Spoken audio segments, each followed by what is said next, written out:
वक्रतुण्ड महाकाय कोटिसूर्य समप्रभा निर्विघ्नं कुरु मे देवा सर्वकार्येषु सर्वदा।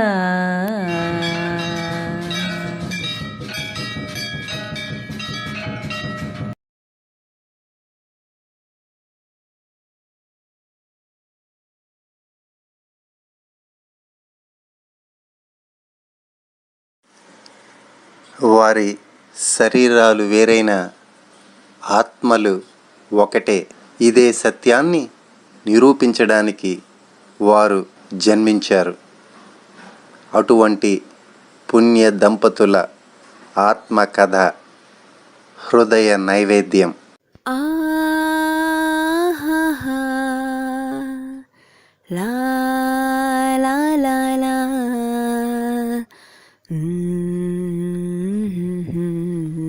మనిషి జన్మించినది మొదలు ఈ చరాచర ప్రాణి కోటితో మమేకమై జీవించి తన విద్యుక్త ధర్మాన్ని నిర్వర్తించాలని మన వేదర్షులు మన జీవితాన్ని 4 భాగాలుగా విభజించారు. అందు బాల్యం, యవ్వనం, కౌమారం, వార్ధక్యాలు అనేవి 4. అదేవిధంగా 4 ఆశ్రమ ధర్మాలను నియమించారు. అవి బ్రహ్మచర్యం, గృహస్థం, వానప్రస్థం, సన్యాసం. ఈ ఆశ్రమ ధర్మాల యందు గృహస్థాశ్రమ ధర్మానికి పెద్ద పీట వేశారు. కారణం, ఈ 3 ఆశ్రమ ధర్మాలు గృహస్థాశ్రమ ధర్మంపై ఆధారపడి ధర్మ నిర్వర్తన గావించడం అనివార్యం. ఈ 3 ఆశ్రమ వాసులు గృహస్థుపైనే ఆధారపడి జీవిస్తారు. కనుకనే గృహస్థాశ్రమం ప్రాముఖ్యత సంతరించుకుంది. ఇక సన్యాశ్రమ ధర్మం అసిధారా వ్రతం వంటిది. ఆ సన్యాసాశ్రమ ధర్మం స్వీకరించిన వారు నిర్వికల్ప సమాధులై నిరంతర భగవద్ధ్యాన తత్పరులై సర్వ ప్రపంచాన్ని మంగళమయంగా చేసుకోవాలి. ఇక గృహస్థాశ్రమ ధర్మం తామరాకు మీద నీటి బొట్టు చందంగా సాగించాలి. ఈ ధర్మ నిర్వహణకు వివాహం ఒక అనివార్య కార్యం. వివాహం చేసుకుని ధర్మార్థ కామ మోక్షాలను పొందాలి. ఈ ఆశ్రమ ధర్మ నిర్వహణలో జనకాదులు ప్రాతస్మరణీయులు. అట్టి మహనీయులు పయనించిన మార్గంలో ప్రయాణం సాగించటమే జీవిత పరమార్థం. వివాహ బంధం యొక్క పవిత్రతను చాటి చెప్పాలనే నా ధ్యేయం. దీనికోసమే నేను అనుక్షణం ప్రయత్నిస్తున్నా. నా సమస్త కార్యక్రమాలు దీనికోసమే. ఇది నా ధ్యేయం అనటానికి కొన్ని కారణాలు ఉన్నాయి. అవి దేవ రహస్యం. ఈ రహస్యాన్ని వచ్చే జన్మలో చెబుతా. క్రిందటి జన్మలో నేను అనగా ఈ భోగరాజు సత్యనారాయణ అనే జీవి చేసిన వాగ్దానాలను ఈ జన్మలో నెరవేరుస్తున్నట్లుగా అనుకోవచ్చు. మీ భోగరాజు సత్యనారాయణ, సూర్య ప్రభాపతి. ఈ మహనీయుడి జీవిత చరిత్రలో ఈనాడు జన్మల బంధం. శ్రీ భోగరాజు సత్యనారాయణ గారు, శ్రీమతి భోగరాజు సూర్యప్రభ గార్ల 50 సంవత్సరాల ఆదర్శవంతమైన వైవాహిక జీవితం అనంతరం చోటు చేసుకున్న సంఘటనలు, వీరి జన్మల బంధం గురించి మనకి ఎన్నో విషయాలు తెలియజేయనున్నారు శ్రీ భోగరాజు సత్యనారాయణ గారు. కర్మలు చేయకుండా అనవసర వ్యాపకాలతో గతాన్ని తవ్వుకుంటూ చింతిస్తూ ఉన్నప్పుడు అది నిజమే తప్పు. అయితే అందరూ అనుకున్నట్లుగా ఈ ప్రేమమూర్తి నిత్య స్మరణ అది చింత కాదు. ఎన్నో సత్కర్మలు చేస్తూ మితంగా భుజిస్తూ ప్రేమే దైవం అని తాను నమ్మిన సిద్ధాంతంలో తరిస్తూ దైవానికి చేరువైన సతిని నిత్యం ప్రేమిస్తూ ఉన్న ఆరాధనా భావం, భారతీయ సాంప్రదాయ విలువలను పాటిస్తూ పరుల కొరకు పాటుపడుతూ జీవిస్తున్న మకుటం లేని మహారాజు ఈ భోగరాజు. అవును, వీరిరువురిది జన్మ జన్మల బంధం అనడానికి ఎన్నో నిదర్శనాలు, మరెన్నో మహత్యాలు వీరి యొక్క 50 సంవత్సరాల వైవాహిక జీవితంలో అడుగడుగున మనకి గోచరిస్తాయి. ఈ దంపతులిరువురు కలిసి చెయ్యని యాత్ర లేదంటే ఆశ్చర్యపోనక్కర్లేదు. వీరి జీవితంలో అన్ని యాత్రలు పూర్తి చేశారు. శ్రీమతి భోగరాజు సూర్యప్రభ చేయని నోము వ్రతం లేదు అంటే ఆశ్చర్యపోవక్కర్లేదు.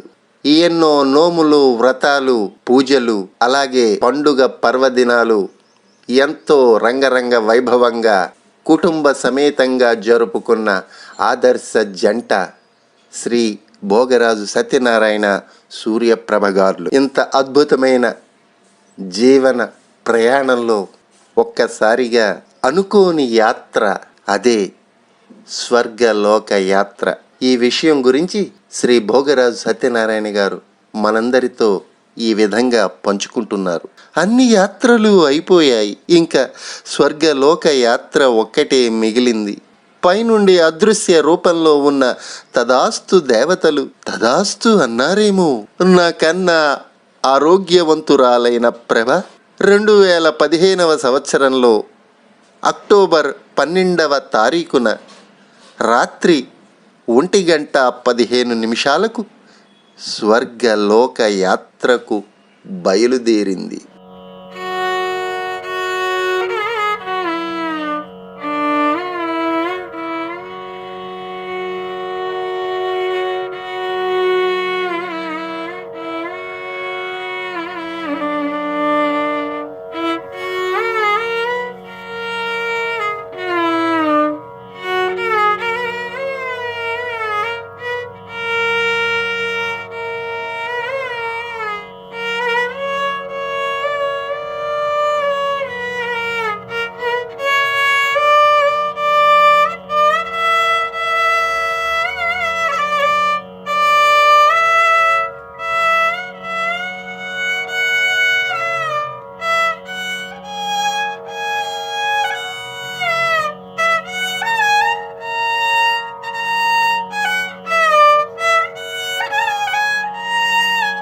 అచేతనంగా నిద్రాణమై ఉన్న నాలో మానవత్వాన్ని, చైతన్యాన్ని నింపిన ఒక జీవన స్రవంతి ఆమె. తెలిసి తెలియని వయసులో నా జీవితంలోకి ప్రవేశించి ఎన్నో ఆటుపోట్లను ఎదుర్కొని నాలో సగ భాగమై నిలచిన నా సూర్యప్రభ, మా వంశాన్ని ఉద్ధరించిన అమృతమూర్తి. హిమాలయమంత ఎత్తున ఉన్న ఆమె నీడలో ఉన్న ప్రేమ పిపాసిని నేను. కొవ్వొత్తిలా తాను కాలిపోతూ నాకు జీవిత మకరందాన్ని అందించిన నా భార్యలో నా మాతృమూర్తిని చూశాను. ఒక్క మాటలో చెప్పాలంటే భగవంతుడు నాకిచ్చిన దివ్యమైన వరం ఆమె. ఇప్పటికీ నా రక్తంలో రక్తమై, ఊపిరిలో ఊపిరై, నిత్య నూతన మహాశక్తినందిస్తున్న ఒక దేవత. ఇక చెప్పటానికి నాకు నోరు పెగలటం లేదు, మాటలు రావటం లేదు. ఆ దివ్యమూర్తికి ఇవే నా అశ్రు నివాళులు అంటూ ఎంతో ఆర్ద్రతతో, అనురాగంతో, ప్రేమతో పలికిన ఈ పుణ్యమూర్తి పలుకులు వివాహ బంధం అనే సాగరంలో ఈ అక్షరాలు ఖచ్చితంగా ఒక సంగమంలా మనకి గోచరిస్తూ ఉంటాయి. నాతో చెప్పకుండా అన్ని యాత్రలకు ప్రభకు టిక్కెట్లు కొని నాతో తీసుకెళ్ళాను కదా. కానీ ఈ యాత్రకు ప్రభ 7,00,000 రూపాయలతో టిక్కెట్టు కొనుక్కొని తానొక్కర్తే స్వర్గలోకానికి వెళ్ళిపోయింది. నన్ను ఈ భూలోకంలో వదిలేసి ఏకాకిగా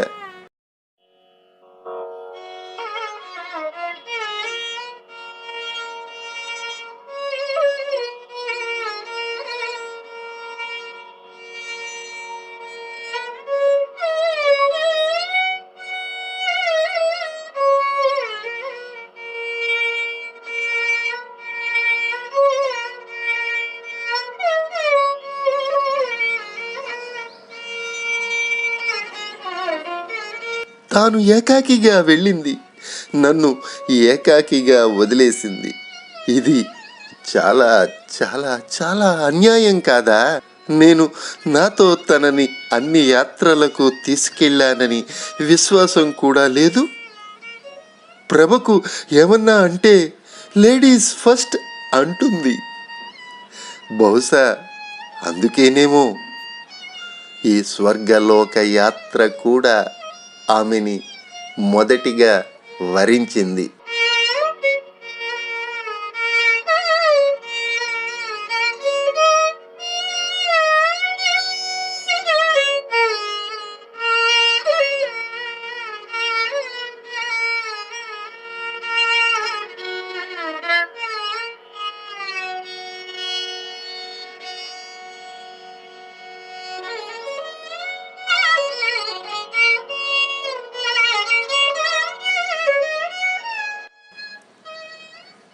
ఈ స్వర్గలోక యాత్ర కూడా మొదటిగా వరించింది.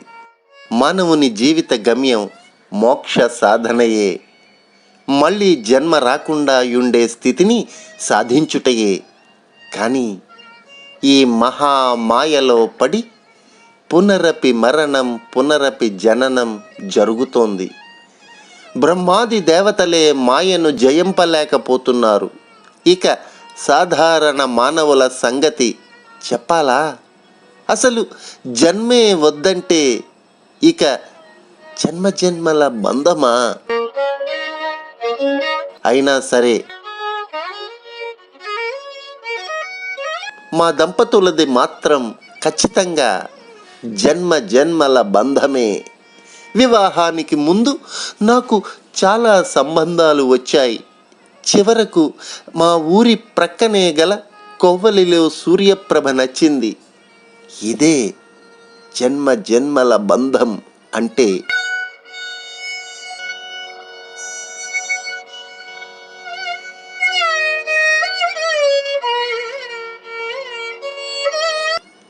వివాహమైన కొత్తలో నాకు ఒక రాత్రి పెద్ద కల వచ్చింది. ఆ కలలో సూర్యప్రభ కొండలు, గుట్టలు, అరణ్యాలు, పర్వతాలు, సముద్రాలు దాటుకుంటూ పరుగు పరుగున పరిగెడుతోంది. వెనుకాల నేను పరిగెడుతున్నా సవిత సవిత సవిత సవిత సవిత అని గట్టిగా అరుస్తూ. ఇంతలో మెలకువ వచ్చింది. ఇది కల అని అనుకున్నా. సవిత అంటే సూర్యుడు అని అర్థం. అంటే క్రిందటి జన్మలో సవిత అనే పేరుతో సూర్యప్రభ నా భార్య అయింది ఖాయంగా. ఇదే జన్మ జన్మల బంధం అంటే.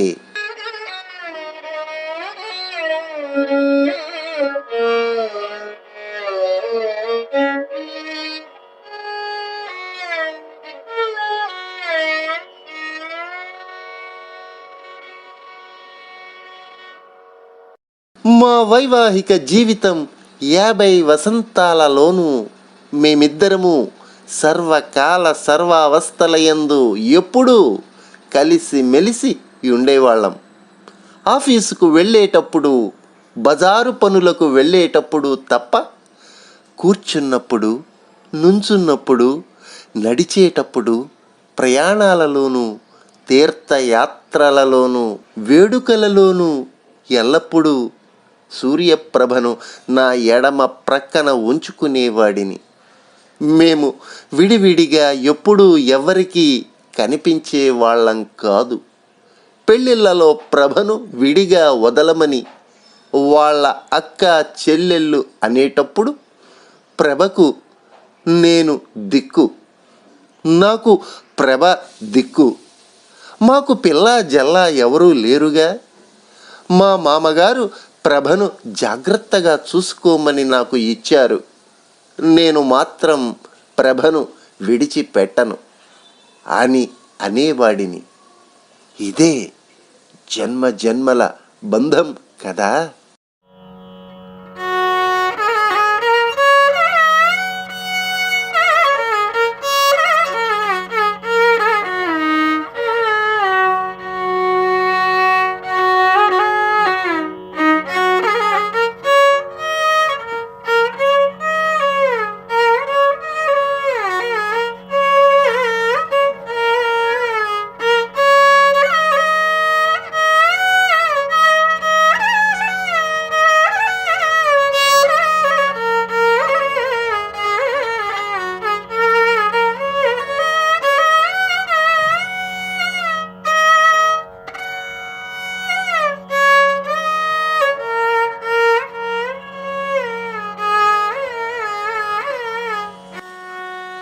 ప్రభ విజయవాడ హాస్పిటల్లో అనారోగ్యంతో ఉండగా ఏలూరులో మాకు తెలిసిన ఒక యోగినికి ఫోన్ చేసి అడిగా ప్రభను రక్షించమని.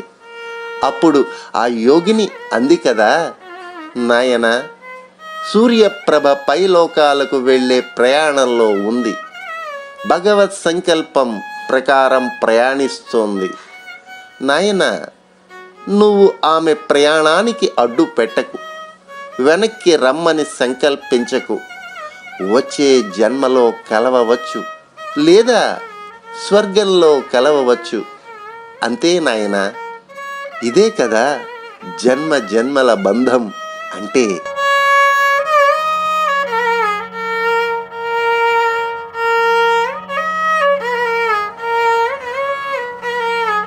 సూర్యప్రభ పోవడానికి కొద్ది రోజుల ముందు మేము గోదావరి నది పుష్కరాలకు కొవ్వూరు వెళ్ళాం. పుష్కర స్నానాలు చేస్తున్నప్పుడు, నది నీళ్లల్లో ఉన్నప్పుడు ప్రభతో ఈ విధంగా అన్నా, అమ్మయ్య, గోదావరితో ప్రారంభించి వరుసగా ప్రతి సంవత్సరం 12 నదుల పుష్కర స్నానాలు చేశాము. ఇప్పుడు మళ్ళీ గోదావరితో పూర్తి చేశాము. భగవద్ అనుగ్రహం వల్ల మన జీవితం ధన్యమైంది. ఇక మనం అవతార సమాప్తి చెయ్యవచ్చు. మనం సమస్త తీర్థయాత్రలు చేశాం. సమస్త నోములు, పూజలు, వ్రతాలు, పండుగలు చేసుకున్నాం. అధిక ధన వ్యయ ప్రయాసల కోర్చి శ్రద్ధా భక్తులతో అన్ని కార్యక్రమాలు చేసుకున్నాం.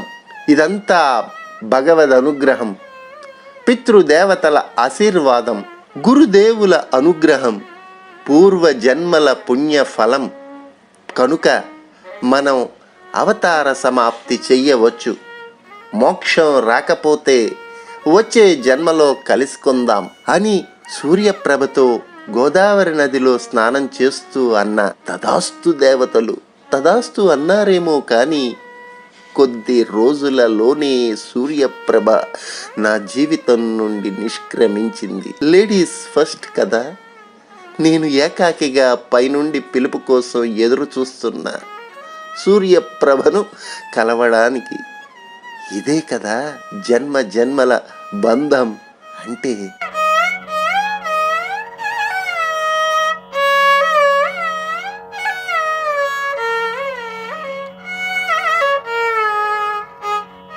యాభై సంవత్సరాల వైవాహిక జీవితం విజయవంతంగా పూర్తి చేసుకుని మా ప్రశాంతి నిలయంలో మహాలయ అమావాస్య నాడు హస్త నక్షత్రంలో నా స్వహస్తాలతో 2015 అక్టోబర్ 12వ తారీఖు రాత్రి శాశ్వతంగా నన్ను విడిచి పై లోకాలకు వెళ్ళిపోయింది నా ప్రభ. ఆ క్షణం నుండి నేను పూర్తిగా అసక్తుడిని అయ్యాను. జీవచ్ఛవంలాగా వెంటనే సూర్యప్రభ అదృశ్య రూపంలో నాలో ప్రవేశించి నా చేత చాలా చాలా కార్యక్రమాలు చేయిస్తోంది. నాతో చేయించటం కాదు, తానే నా శరీరాన్ని పనిముట్టుగా వాడుకుంటూ తానే చేస్తోంది. ఇది ఖాయము ఖాయము. ఈ 6 సంవత్సరాలలోనూ అనుక్షణం చాలా మహత్యాలు చూపిస్తోంది. తన ఉనికిని ప్రకటిస్తోంది. అనుక్షణం నేను గమనిస్తూనే ఉన్నా. భగవంతుడు సర్వాంతర్యామి కదా. సూర్యప్రభ ద్వారా భగవంతుని తలుచుకుంటూ మోక్షానికి ప్రయత్నిస్తున్నా. ఈ సందర్భంగా శ్రీ కొవ్వలి నాగేశ్వరరావు గారు హూ ఈజ్ భోగరాజు సత్యనారాయణ అని ఒక ఇంగ్లీషు పుస్తకం వ్రాయడం జరిగింది. వారు నా జీవితాన్ని పూర్తిగా అవగాహన చేసుకుని నా జీవిత పరమార్థం గురించి అందులో వ్రాశారు. వారికి సదా కృతజ్ఞతలు తెలుపుకుంటున్నాను. అలాగే శ్రీ లక్కా ప్రగడ ప్రసాదరావు గారు అనేక అద్భుతమైన చిత్రరాజాలు నా మీద, సూర్యప్రభ మీద, మా ఇద్దరిని కలిపి సృష్టించారు. వారికి కూడా నేను ఈ సందర్భంగా అనేక కృతజ్ఞతలు తెలుపుకుంటున్నాను. నా జీవితం ప్రభారాధనలో ఇలా సాగిపోతూనే ఉంటుంది. నా జీవితం ప్రభారాధనలో దైవిక ధార్మిక సేవలతో గడిచిపోతూనే ఉంటుంది. వివాహ బంధానికే ఒక కొత్త భాష్యం చెప్పిన ఓ పుణ్యమూర్తి గాథ శ్రీ భోగరాజు సత్యనారాయణ సూర్యప్రభల గారిది.